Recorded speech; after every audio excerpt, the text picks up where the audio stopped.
Seorang ibu rumah tangga bernama Ayako Watanabe yang merupakan warga negara Jepang dibunuh di depan putrinya sendiri yang bernama Chieko di rumah sewaan mereka di Singapura. Pelakunya adalah seorang wanita yang dikenal dengan nama Mimi Wong. Atas kasus ini, Mimi Wong dihukum gantung bersama dengan suaminya yang merupakan kaki tangan Mimi Wong atas pembunuhan Ayako Watanabe. Mimi Wong tercatat merupakan wanita pertama yang dihukum mati di Singapura sejak masa kemerdekaan Singapura. Siapakah sebenarnya Mimi Wong dan apakah yang melatar belakangi pembunuhan keji ini?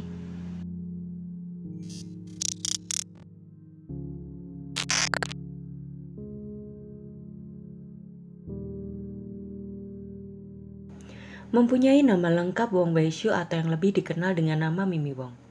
Wong diketahui mempunyai masa kecil yang tidak bahagia. Ia lahir pada tahun 1939. Wong merupakan anak dari istri kedua ayahnya. Ayah Wong meninggal ketika ia berusia 11 bulan. Ibu kandung Wong yang bernama Leong Kwan Fong sangat miskin sehingga ia tidak dapat merawat Wong. Hal ini yang menyebabkan Leong mengirim Wong ke rumah istri pertama suaminya yang telah meninggal. Di rumah itu Wong diketahui dari ibu tirinya dan juga 9 kakak tirinya. Siksaan fisik dan mental dari keluarga tirinya tersebut adalah makanan sehari-hari bagi Wong. Namun walaupun Wong dititipkan kepada ibu tirinya, ibu kandung Wong terkadang juga menemui Wong untuk melepas kerinduan. Namun karena ibu tiri Wong sangat membenci ibu kandung Wong karena hubungannya dengan suaminya, maka pertemuan itu tak jarang malah berujung penganiayaan kepada Wong dan ibu kandungnya. Seringkali juga setiap kali waktu makan, 9 saudara tiri Wong diperbolehkan makan terlebih dahulu. Sedangkan Wong tidak diperbolehkan bergabung dengan mereka. Ia hanya akan diberi sisa makanan setelah seluruh keluarga selesai makan. Wong tidak memiliki kesempatan untuk pergi ke sekolah selama masa kecilnya. Ia mulai bekerja pada usia 14 tahun. Ia bekerja di pabrik untuk menghidupi dirinya sendiri. Pada tahun 1956, saat ia menginjak usia 17 tahun, Wong Wei-shu diundang piknik oleh seorang temannya. Dalam acara piknik tersebut, Wong berkenalan dengan Sim Woh-kum. Ia merupakan seorang cleaning service dan juga seorang pemilik kantin di sebuah sekolah. Sim Woh-kum berusia 7 tahun lebih tua dari Wong. Namun hal itu tidak mengurungkan kedua sejoli ini untuk terlibat dalam hubungan asmara. Wong dan Sim berkencan selama 2 tahun dan pada tahun 1958 pasangan itu akhirnya memutuskan untuk menikah. Pada tahun yang sama juga anak pertama dari pasangan ini lahir. Mereka diketahui dikaruniai seorang putra. Setelah 4 tahun kelahiran putra pertama mereka, pasangan ini kembali dikaruniai putri kedua mereka pada tahun 1962. Namun pernikahan Wong dan Sim mulai bermasalah. Mereka diketahui sering bertengkar karena masalah uang. Wong rupanya mempunyai kemarahan yang besar kepada Sim karena kecanduan berjudinya. Karena kecanduan tersebut, Sim dikeluarkan dari tempat kerjanya dan menjual kantinnya untuk berjudi. Wong sering memukuli Sim jikalau mereka bertengkar dan tak jarang Wong juga menganiaya ibu Sim untuk melampiaskan amarahnya. Wong mempunyai temperamen yang cukup mengerikan ketika ia marah. Ia menggunakan kayu atau pisau sebagai senjata berperang untuk memukuli Sim. Dan seringkali Sim berlari keluar rumah jikalau Wong mulai menunjukkan kemurkaannya karena ketakutan Wong akan membunuhnya. Namun di satu sisi Sim pun tidak pernah takut untuk kembali berjudi dan menyulut amarah istrinya itu. Bahkan dengan luka yang cukup besar di kepalanya akibat amarah Wong tidak menyulutkan Sim untuk kembali berjudi. Karena Sim sudah tidak lagi mempunyai penghasilan, akhirnya Wong memutuskan untuk bekerja di sebuah bar. Disinilah Wong mendapatkan panggilan Mimi Wong. Pekerjaan Wong di bar itu sering disebut sebagai nyonya rumah. Kemungkinan Wong bekerja untuk menemani para tamu dan juga memenuhi keinginan para tamunya. Gaji Wong di bar itu ia habiskan untuk membiayai kedua anaknya, suami dan juga mertuanya. Namun walaupun mengetahui hal itu, Sim tetap tidak berhenti berjudi. Seringkali ia mencuri uang milik Wong dan hal itu rupanya membuat Wong berada di ambang kesabaran. Pada tahun 1963, Wong akhirnya meninggalkan Sim dan kedua putranya. Wong pergi dari rumah Sim tanpa pamit dan meninggalkan kedua putranya untuk diasuh oleh Sim. Namun walaupun telah berpisah, Wong diketahui sering memamerkan pacar-pacarnya di depan Sim. Wong dengan sengaja mengajak pacar-pacarnya berjalan-jalan melewati rumah tempat tinggal Sim. Namun Sim sepertinya selalu berharap Wong akan kembali padanya. Oleh karena itu, ia tidak pernah menunjukkan kemarahannya kepada Sim. Saat bekerja di bar, Wong memang mempunyai banyak pacar. Ia cukup populer di kalangan pengunjung bar tempat ia bekerja. Wong menggunakan kecantikan dan tubuhnya yang ramping dan menarik. Reputasi Wong begitu besar sehingga ia bahkan menjadi ratu dari semua nyonya rumah bar di Singapura. Pada tahun 1966, 3 tahun setelah ia pertama kali memulai karir sebagai nyonya rumah bar, Wong bertemu Hiroshi Watanabe. Hiroshi merupakan seorang insinyur dan anggota berpangkat tinggi dari sebuah perusahaan Jepang. Hiroshi pertama kali dikirim ke Singapura pada Januari 1966 dan pertama kali ditugaskan untuk melaksanakan proyek reklamasi di bagian timur Singapura. Hiroshi telah mempunyai istri dan 3 anak, seorang putra dan 2 orang putri. Namun mereka diketahui tetap tinggal di Jepang. Saat pertama kali bertemu, Hiroshi langsung tertarik pada Wong. Ia kemudian sering pergi ke bar hanya untuk menemui Wong. Mengetahui seorang pria sukses menggilainya, Wong perlahan-lahan menjadi tertarik pada Hiroshi. Mereka kemudian menjadi sepasang kekasih. Hubungan gelap itu cukup membuat Hiroshi merasa bersalah kepada keluarganya. Oleh karena itu, Hiroshi tidak tega meninggalkan istrinya demi Wong, karena ia masih mencintai istrinya meskipun ada perselingkuhan. Dan di satu sisi, Wong pun sendiri tahu bahwa hubungan terlarangnya dengan Hiroshi tidak akan berakhir di pelaminan, mengingat status Hiroshi sebagai pria yang sudah menikah. Setelah beberapa saat hubungan gelap itu terjadi, Wong mengandung anak dari Hiroshi. Wong kemudian meminta uang kepada Hiroshi untuk namun Hiroshi menolak dan beralasan bahwa ia tidak memiliki uang tunai. Walaupun tanpa persetujuan Hiroshi, Wong akhirnya tetap pergi ke Penang untuk melakukan setelah ke Singapura.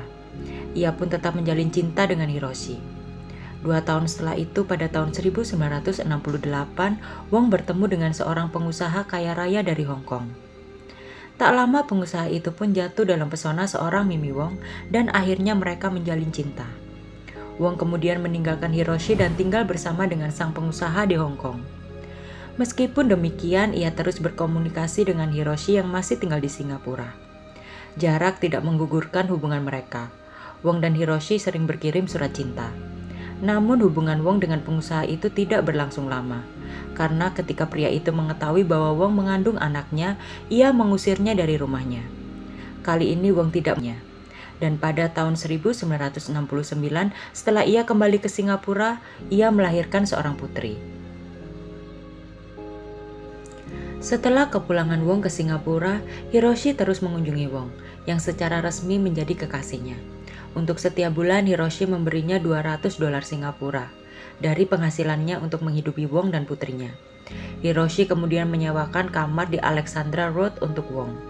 Beberapa bulan kemudian pasangan itu pindah ke Everett Road dan tinggal bersama putri Wong. Dan Wong juga menyewa seorang pelayan untuk merawat rumah. Pada akhir tahun 1969, setelah 3 tahun menjalin hubungan dengan Mimi Wong, Hiroshi Watanabe memutuskan untuk mengakui kepada istrinya bahwa ia memang berselingkuh dengan wanita lain. Menurut Hiroshi, istrinya tidak menyetujui perselingkuhannya dengan Wong. Namun Hiroshi tidak bisa segera mengakhiri hubungannya dengan Wong karena dia tahu bahwa Wong memiliki temperamen yang sangat mengerikan. Wong juga mengancam Hiroshi bahwa jikalau ia meninggalkannya, akan ada hal buruk yang akan ia perbuat kepada istri dan anak-anaknya. Pada saat itu, Hiroshi memang memiliki pemikiran untuk meninggalkan Wong karena ia tidak tega meninggalkan istri dan anak-anaknya. Tetapi ia takut dengan apa yang akan dilakukan Wong jika ia benar-benar mengakhiri perselingkuhannya. Oleh karena itu, Hiroshi memutuskan untuk membujuk istrinya datang ke Singapura bersama anak-anak mereka guna bertemu dengan Wong. Hiroshi berharap bahwa istrinya akan menerima hubungannya dengan Wong.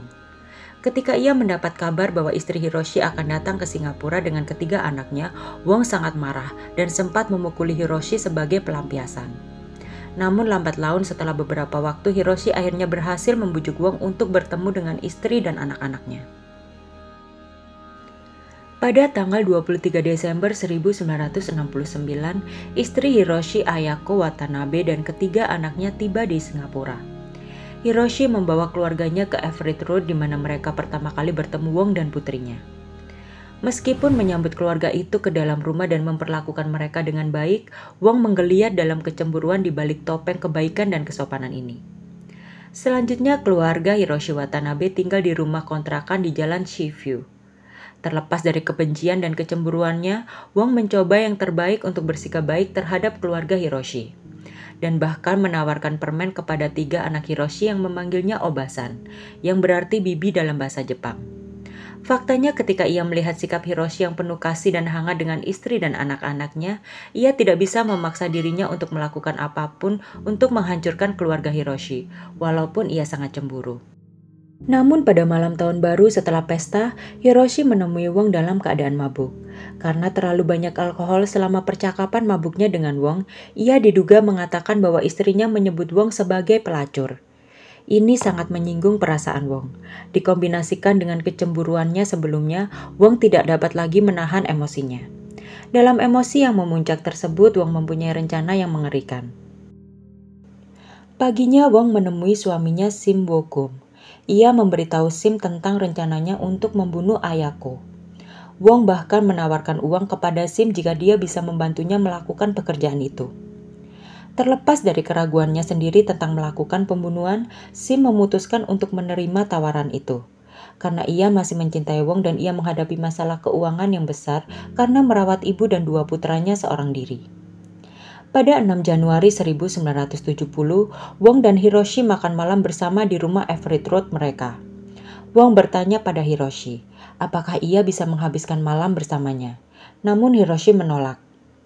Ia mengatakan bahwa ia akan kembali bekerja lembur dan begitu ia menyelesaikan pekerjaannya untuk hari itu, ia akan kembali ke jalan Shivyu untuk menghabiskan malam bersama keluarganya.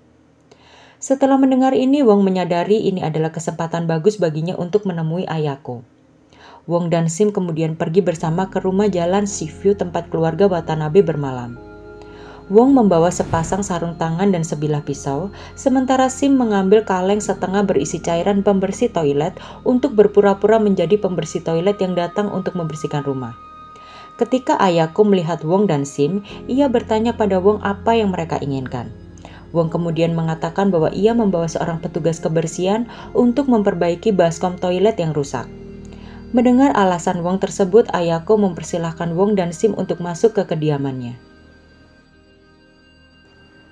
Di dalam rumah putri sulung Hiroshi, Chieko Watanabe yang berusia 9 tahun sedang berada di dalam kamar tidurnya bersama dengan 2 adiknya. Ia tidak bisa tertidur meskipun ia berusaha melakukannya. Namun tiba-tiba ia mendengar seseorang berteriak. Chieko membuka pintu kamarnya dan berjalan keluar dari kamarnya. Ketika ia menelusuri lorong rumahnya, ia melihat ibunya diserang oleh Sim dan Wong di dalam kamar mandi. Sim sebelumnya telah meneteskan beberapa cairan pembersih toilet dan menutup mulutnya untuk menghentikannya berteriak. Namun Ayako memberontak dan menggigit tangan Sim yang membekap mulutnya. Namun hal itu tidak menghentikan Sim untuk terus membekap mulut Ayako. Kemudian mengetahui Ayako yang telah bergulat dengan Sim, Wong menggunakan pisau. Chieko menjerit kaget dan menangis histeris atas apa yang ia saksikan. Karena tangisan histeris Chieko, dengan cepat Wong menghentikan aksinya itu dan bergegas menutup mulut gadis kecil itu. Karena tangan Wong yang membekap mulutnya, Chieko kemudian berhenti menangis sebentar. Berpikir bahwa Chieko telah berhenti menangis, Wong pun melepaskan tangannya dari mulut Chieko. Karena ketakutan, Chieko dengan cepat bergegas ke kamarnya untuk membangunkan saudara laki-laki dan perempuannya. Mendengar tak lagi adanya suara pergelutan, dengan takut dan kebingungan Chieko kembali keluar dari kamarnya dan menemui ibunya yang mengalami pendarahan hebat dan meninggal tak lama setelah terhuyung-huyung ke arah Chieko. Pada saat itu Chieko melihat Wong dan Sim terlihat berlari keluar rumah dan kabur. Wong pergi ke rumahnya untuk berlindung sementara, sedangkan Sim pergi ke apartemen temannya untuk meminta bantuan menyewakan kamar untuk Wong. Tak lama setelah itu, Wong kemudian kabur dari rumahnya dengan membawa putrinya. Setelah beberapa jam kemudian, Hiroshi Watanabe tiba di rumah. Dia masuk ke dalam rumah dan terkejut melihat ketiga anaknya menangisi mayat istrinya yang sudah meninggal. Hiroshi menangis dan histeris mengetahui Ayako sudah tidak bernyawa. Hiroshi kemudian bertanya kepada putrinya apa yang terjadi. Dan Chieko mengatakan kepadanya bahwa ia melihat Wong dan seorang pria yang tidak ia kenal menyerang ibunya. Polisi dihubungi dan petugas polisi Tan Kim Hai memimpin penyelidikan. Karena informasi dari anak Hiroshi, polisi dapat menangkap Wong dan Sim pada hari berikutnya. Selanjutnya Wong dan Sim keduanya didakwa atas pembunuhan Ayako Watanabe. Sementara itu jenazah Ayako dibawa ke kamar mayat di mana ahli patologi forensik Chow Se-cheng memeriksa jenazahnya. Profesor Chow menemukan 2 luka pisau di leher Ayako Watanabe dan 1 di perutnya bersama dengan beberapa luka lainnya. Ada 2 luka fatal yang menyebabkan kematian wanita itu, 1 di leher dan 1 di perut. Chow juga membuat temuan bersertifikat bahwa wanita itu meninggal sekitar 5-6 menit setelah luka fatal menimpanya yang memotong pembuluh darah utama dan menyebabkan ia meninggal. Profesor Chow juga yakin bahwa luka-luka ini tidak disebabkan oleh diri sendiri. Dalam bentuk, dia juga yakin bahwa ada orang lain di toilet tempat Ayako meninggal. Bukti tersebut menguatkan dakwaan bahwa Wong dan Sim telah melakukan pembunuhan bersama. Pada bulan November tahun 1970, persidangan Mimi Wong dan Sim Woh-kum mulai berlangsung di persidangan. Baik Wong dan Sim saling menuduh sebagai dalang pembunuhan tersebut. Wong menuduh Sim sebagai satu-satunya orang yang membunuh Ayako. Ia mengatakan bahwa ketika ia berkelahi di toilet dengan Ayako, Sim memisahkan mereka berdua. Dan karena terpicu emosi, Sim menikam Ayako. Wong tidak mengakui keterlibatannya atas pembunuhan Ayako. Wong juga menggunakan kestabilan mentalnya sebagai jalan keluar untuk lari dari hukuman. Namun salah satu psikiater yang menangani Wong menyatakan bahwa Wong dalam keadaan waras ketika melakukan pembunuhan tersebut. Tidak hanya Wong yang ingin menyelamatkan diri. Sim juga mengaku di pengadilan bahwa ia hanya melerai Wong yang saat itu sedang menikam Ayako. Padahal sebelumnya dalam kesaksiannya pada polisi, Sim mengakui bahwa ia membantu Wong untuk membunuh Ayako. Setelah persidangan selama 26 hari, pada 7 Desember 1970, Hakim Pengadilan Tinggi Tan Ah-ta membacakan putusan di pengadilan. Wong dan Sim dinyatakan bersalah atas pembunuhan dan dijatuhi hukuman mati karena membunuh Ayako Watanabe. Para hakim menyimpulkan bahwa Wong memanipulasi Sim yang masih mencintainya untuk membantunya melaksanakan aksinya membunuh Ayako. Tindakan brutal itu Wong lakukan atas dasar kecemburuannya terhadap Hiroshi dan Ayako, serta kemungkinan putusnya hubungan terlarang antara ia dan Hiroshi karena kedatangan Ayako. Setelah mendapatkan putusan hukuman, Wong masih tidak menyerah ketika dipenjara di penjara Chang'i. Ia mengajukan banding selama beberapa kali namun ditolak. Baik Wong dan Sim keduanya mengajukan banding dan kemudian mengajukan gerasi kepada presiden, namun presiden menolak mengampuni mereka. Akhirnya eksekusi Wong dijadwalkan dilakukan pada tanggal 27 Juli 1973. Eksekusi Sim juga diperintahkan untuk dilakukan pada hari yang sama. Hampir 3 tahun dan 7 bulan setelah pembunuhan Ayako Watanabe dan 5 hari setelah kehilangan permohonan gerasinya, Mimi Wong yang berusia 34 tahun dan suaminya yang berusia 40 tahun Sim Woh-kum, keduanya digantung saat fajar. Sebelum dieksekusi, Wong meminta untuk mengenakan gaun pengantinnya dari pernikahannya yang lalu dengan Sim. Permintaan terakhirnya dikabulkan dan dengan demikian ia memakainya saat algojo menggantungnya di leher sampai ia menghembuskan nafas terakhirnya. Namun cerita dari Wong tidak hanya berhenti sampai dengan hukuman matinya. Menurut cerita para sipir di penjara tempat Wong menunggu hukuman matinya, Wong diketahui dekat dengan seorang kepala sipir penjara yang bernama Darshan Singh. Selama di penjara, Wong diketahui mempunyai temperamen yang buruk dan sering berkelahi dengan para sipir. Namun ketika Darshan datang untuk menyuruh Wong berhenti, seketika Wong langsung berhenti dan menurutinya. Dan tidak berhenti sampai di situ, dikatakan bahwa sebelum eksekusinya Wong telah membuat keinginan untuk menjadi kekasih Darshan Singh, si kepala sipir penjara di kehidupan berikutnya dan membawanya bersamanya. Secara misterius setelah Wong memasuki tiang gantungan, Darshan Singh jatuh sakit parah selama lebih dari sebulan setelah mengeksekusi Wong. Dan ia dirawat di rumah sakit selama 2 minggu pertama di rumah sakit Toa Payoh.